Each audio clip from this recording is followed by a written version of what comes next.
വിശ്വാസത്തിൻ്റെയും ആരാധനയുടെയും ഒത്തൊരുമയുടെയും സങ്കലനം വിളിച്ചോതിക്കൊണ്ട് വീണ്ടും ഒരു തുലാപ്പത്തി പിറക്കുകയായി. തുലാപ്പത്തി പിറക്കുന്നതോടെ ഇനിയങ്ങോട്ട് മലബാറിലെ കാവുകളിലും തറവാടുകളിലും ക്ഷേത്രങ്ങളിലുമെല്ലാം തെയ്യാട്ടക്കാലമാണ്.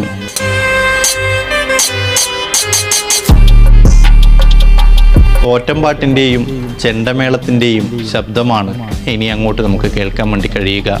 കാവുകൾ ഉണർന്നു തുടങ്ങിയിരിക്കുന്നു. തെയ്യം കലാകാരന്മാർ ഒരുക്കങ്ങൾ ആരംഭിച്ചു കഴിഞ്ഞു. ഉത്തര മലബാറിൻ്റെ മണ്ണിൽ മനുഷ്യനും ദൈവവും ഒന്നാകുന്ന തെയ്യാട്ടക്കാലത്തിന് ഒരിക്കൽ കൂടി തുടക്കം കുറിക്കുന്നു. ചുവടൊന്നുകൂടി ഉറപ്പിച്ച് തോറ്റങ്ങൾ ഉരുവിട്ട് തെയ്യം കലാകാരന്മാരും ഒരുക്കത്തിലാണ്.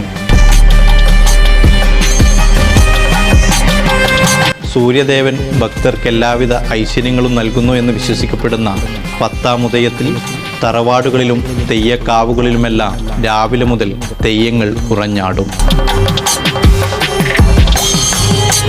ഇടവത്തിൽ നീലേശ്വരം മന്നപ്പുറത്ത് കാവിലെ കലശാട്ടോടുകൂടി ഈ വർഷത്തെ തെയ്യക്കാലത്തിന് പരിസമാപ്തി കുറിക്കും.